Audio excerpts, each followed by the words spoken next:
Hey there, welcome back to the Patient Care Coordinator Series training. I am Ryan Bennett with Hearing Asset Advisors. Today's video is going to go over the different hearing aid types, styles that are out there in the industry. A lot of people that aren't in the industry might think of hearing aids as the big bulky ones that their grandparents wore, but with advances in technology, there are a lot more options to choose from, and we're going to go over those today. So we're going to start with the custom-made hearing aids. Custom means that the provider, the audiologist, will take an impression of the patient's ear. They will send that mold to the manufacturer, and the manufacturer will make it custom-made to fit that person's ear exactly.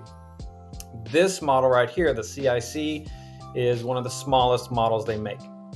There's a little pull string to pull it out. It takes a small battery. And it's kind of for mild to moderate losses, but the provider will prescribe that accordingly.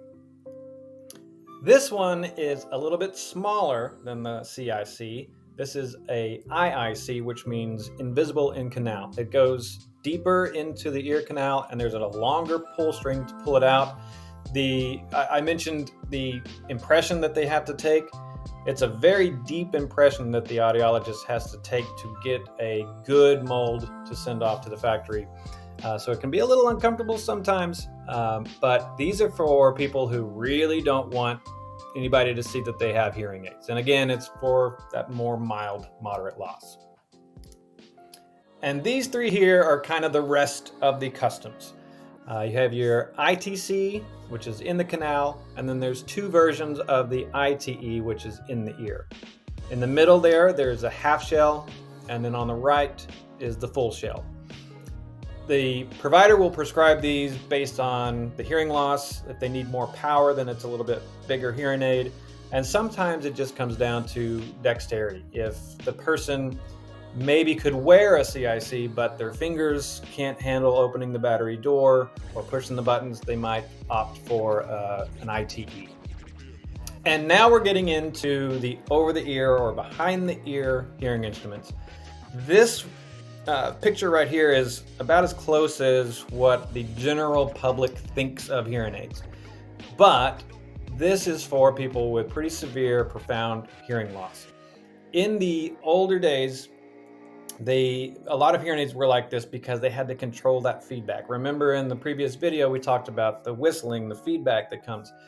This was the solution to it because it had a big mold in the ear. You see that? And that stops the sound from getting back to the microphone, especially whenever you have to put a lot of volume through that mold.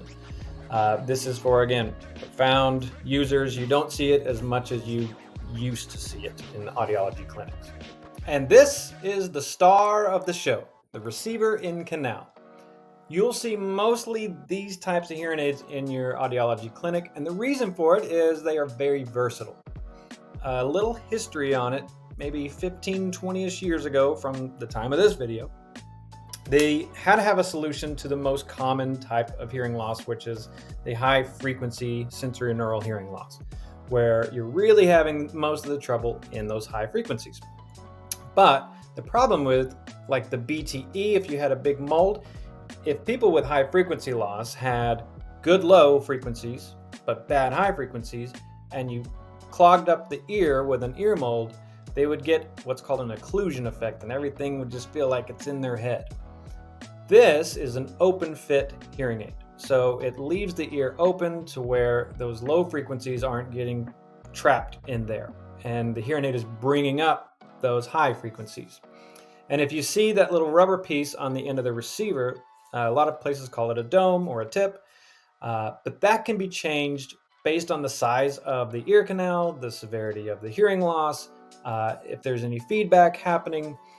So it gives it a more versatile, comfortable feel to wear the hearing aid, but also it's great for high frequency hearing loss.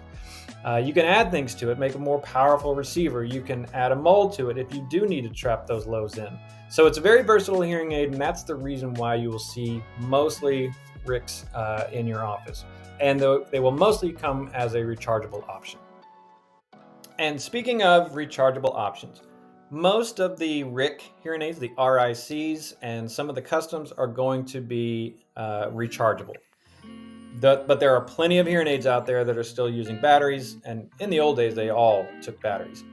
The size 10, it was all color coded, so the yellows would be for the CICs that we talked about, or the IICs. The 312s were in RICs or the ITCs, and then 13 would be in the BTEs or the larger full shell custom hearing aids.